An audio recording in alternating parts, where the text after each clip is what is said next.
हाय वगैरह बाद में करेंगे। और आज हम बात करेंगे छोटे भानु प्रताप के बारे में। सूर्यवंशम मूवी देखी होगी सबने, आई नो, सोनी मैक्स सबके घर में आता है, जिन्होंने जहर वाली खीर सर्व करी थी अमिताभ बच्चन सर को। और आज मैं बहुत सारे इंटरेस्टिंग फैक्ट्स बताऊंगी इस मूवी के बारे में और उस बच्चे के बारे में। लेकिन तुम्हें पता है इस बच्चे ने 20 से भी ज्यादा मूवीज करी थी एज अ चाइल्ड एक्टर, लेकिन जब वो अपना डेब्यू करने जा रहे थे 2025 में जाके उनका डेब्यू हुआ है, तो वो कितना लंबा डिले हुआ था बिकॉज उनके सेट पर एक हादसा हो गया था। एक डेब्यू जो 7 साल पहले हो जाना चाहिए था वो इतना लंबा खिंच गया। तो चलिए पंचायत बिठाते हैं। माफ करना, हमने आपको आते हुए देखा नहीं। जानबूझकर ऐसा कोई करेगा भी नहीं। संस्कार वो मुझसे बड़े हैं इसके। हाँ मालिक, ये अपने हीरा बाबू के बेटे हैं। ओके, सो जो छोटे भानु प्रताप है उनका रियल नेम है आनंद वर्धान और ये 1992 बॉर्न है। मतलब जो हमारी सूर्यवंशम आई थी 1999 में, तब ये 6 या 7 साल के रहे होंगे। And this was his first Bollywood film. उससे पहले ये साउथ की मूवीज में काम कर रहे थे क्योंकि इन्होंने 4 साल की एज से एक्टिंग करना शुरू कर दिया था। एक सेकंड रुक के सोचो, 4 साल की उम्र में तुम में कितना दिमाग था। खैर, तो सूर्यवंशम से पहले ना उन्होंने 7 फिल्में पहले कर रखी थी। और सूर्यवंशम, ये तो आपको पता होगा कि रीमेक है, तो सूर्यवंशम का जो तेलुगु वर्जन था सूर्यवंशम, उसमें भी उन्होंने सेम रोल प्ले किया था। बस जो कैरेक्टर का नाम था वो था छोटे हरिचंद्र प्रसाद। वैसे अब मैं तुम्हें थोड़ा सा अपनी सौंदर्या वाली वीडियो का फ्लैशबैक दिखाऊंगी जिसमें मैंने तुम्हें बताया था कि सूर्यवंशम के 4 रीमेक्स बन चुके हैं और चारों रीमेक्स का नाम सूर्यवंशम ही है अपनी अपनी लैंग्वेजेस में। एंड पता है, मुझे ये पहले नहीं पता था जब मैं सौंदर्या वाली वीडियो बना रही थी। ये देखो फ्लैशबैक। वैसे पता है, मुझे लगता था कि ये जो सूर्यवंशम फिल्म है ये ओरिजिनल है। मतलब मुझे नहीं पता था कि Sooryavansham is a remake. It is a remake of a Telugu film जो 1998 में आई थी, which is a remake of a Tamil film जो 1997 में आई थी।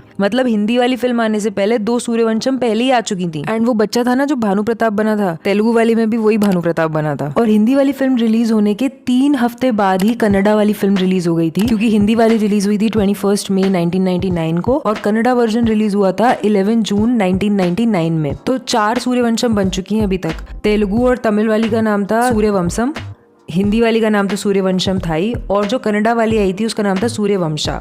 सारी की सारी का मतलब 16 डायनेस्टी होता है अपनी अपनी भाषाओं में। और पता है, जैसे सौंदर्या कन्नडा फिल्म की एक्ट्रेस है लेकिन उन्होंने हिंदी वाली सूर्यवंशम में काम किया था, वैसे ही हिंदी फिल्म की एक्ट्रेस ईशा कोपेकर ने कन्नडा फिल्म में काम किया था। वो जो राधा का कैरेक्टर था वो कन्नडा वाली फिल्म में ईशा कोपेकर ने किया था। देखा, मैं तुम्हें पहले बहुत कुछ बता चुकी हूँ, लेकिन तुम लोगों ने तो देखा नहीं होगा। वैसे देख लिया है तो थैंक्स। खैर, तो सूर्यवंशम करने के बाद आनंद वर्धान ने कोई और फिल्म करी नहीं बॉलीवुड में। इसके बाद उन्होंने तेलुगु सिनेमा में ही कंटिन्यू किया और एक फिल्म करी थी कन्नड़ लैंग्वेज में जिसमें उन्होंने उनका रियल नेम यूज किया था, आनंद वर्धान। इसके बाद जब वो 12 साल के हुए तो उनकी लास्ट तेलुगु फिल्म आई थी 2004 में, जिसके बाद उन्होंने ब्रेक ले लिया था अपनी पढ़ाई पे फोकस करने के लिए। और BTech in computer science and engineering की हुई है उन्होंने CMR कॉलेज हैदराबाद से। वैसे मैंने तुम्हें बताया कि आनंद वर्धान जो है, उनके जो ग्रैंडफादर हैं वो PB श्रीनिवास हैं, जो कि एक लेजेंडरी तेलुगु प्लेबैक सिंगर है। उन्होंने बॉलीवुड में भी गाना गाया है और उन्होंने टोटल मिला के 3000 से भी ज्यादा सॉन्ग्स गाए हुए हैं। He is a legend. ये उनके ग्रैंडसन है। एंड पता है एक इंटरेस्टिंग चीज, जो आनंद के पापा थे ना, वो उनको बहुत रामायण की कहानियां सुनाया करते थे। तो जब आनंद ने अपना फर्स्ट रोल किया था, फर्स्ट एक्टिंग प्रोजेक्ट लिया था, तो रामायण में ही काम किया था, तेलुगु में बनी थी। उसमें उन्होंने वाल्मीकि और बाल हनुमान का रोल दोनों किए थे। एंड पता है सूर्यवंशम में आनंद का फर्स्ट सीन क्या था? याद है जो सीन था जिसमें भानु प्रताप अपने ग्रैंडसन से पहली बार मिलते हैं, तो वो हाथी की सवारी करता है। मतलब भानु प्रताप और छोटे भानु प्रताप फिल्म में भी पहली बार मिल रहे थे और रियल में भी पहली बार मिल रहे थे। एंड उस वक्त आनंद को कुछ पता नहीं था कि अमिताभ बच्चन कौन है। उन्हें बस बोला गया था सेट पे आ जाओ, ये डायलॉग्स लर्न कर लो, and he was just doing it. And अब जाके उन्हें रियलाइज होता है कि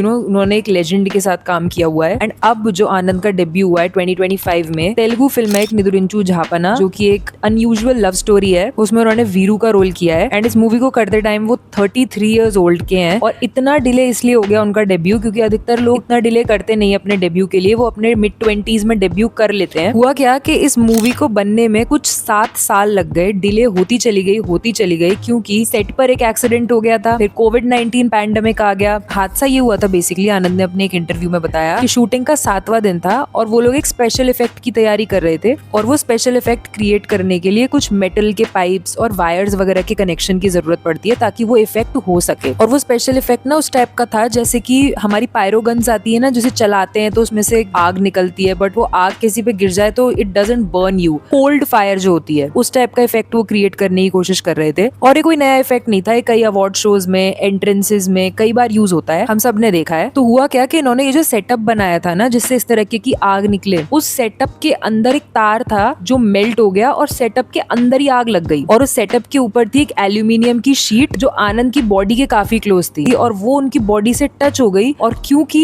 एल्यूमिनियम कंडक्ट्स इलेक्ट्रिसिटी, तो वो इतनी गर्म हो चुकी थी कि जब उसने आनंद की बॉडी को टच किया तो आनंद की बॉडी जल गई और वो शीट हटाने की वजह से उनकी स्किन के कई सारे लेयर्स खिंचते चले गए। इसकी वजह से उन्हें बहुत ज्यादा इलेक्ट्रिकल बर्न्स आए। 2 महीने वो आईसीयू में भी थे और 1 साल उन्हें रिकवरी में लग गया पूरी तरह। इसके अलावा उन्हें सर्जरीज लेनी पड़ी अपनी स्किन को ठीक करने के लिए वापस से। और आनंद ने बताया कि जब शुरू में वो आईसीयू में थे 2 महीने के लिए, तो उनकी बॉडी को सर से लेके पैर तक बैंडेजेस में रैप कर दिया था, वो हिल भी नहीं पा रहे थे। और वो इतना ज्यादा परेशान हो गए थे, इतना ज्यादा नेगेटिव थॉट्स आते थे उन्हें उस स्टेट में, उन्हें लगता था कि उनका करियर खत्म हो गया है। वो डॉक्टर से भी नहीं पूछते थे कि वो कब तक ठीक हो जाएंगे, क्योंकि उन्हें लगता था कि डॉक्टर ने बोल दिया कुछ तो वो सुन नहीं पाएंगे। तो नेगेटिव थॉट्स को ब्लॉक करने के लिए उन्होंने अपने आसपास जो फिजिकल एनवायरनमेंट था उस पर फोकस करना शुरू कर दिया। जैसे कि उन्होंने अपने आसपास जो हॉस्पिटल में टाइल्स लगी हुई थी दीवार पे वो गिननी शुरू कर दी। वो बताते हैं कि वहाँ पे 138 टाइल्स थी और उन 138 टाइल्स को वो अलग अलग तरीके से गिनते थे रोज।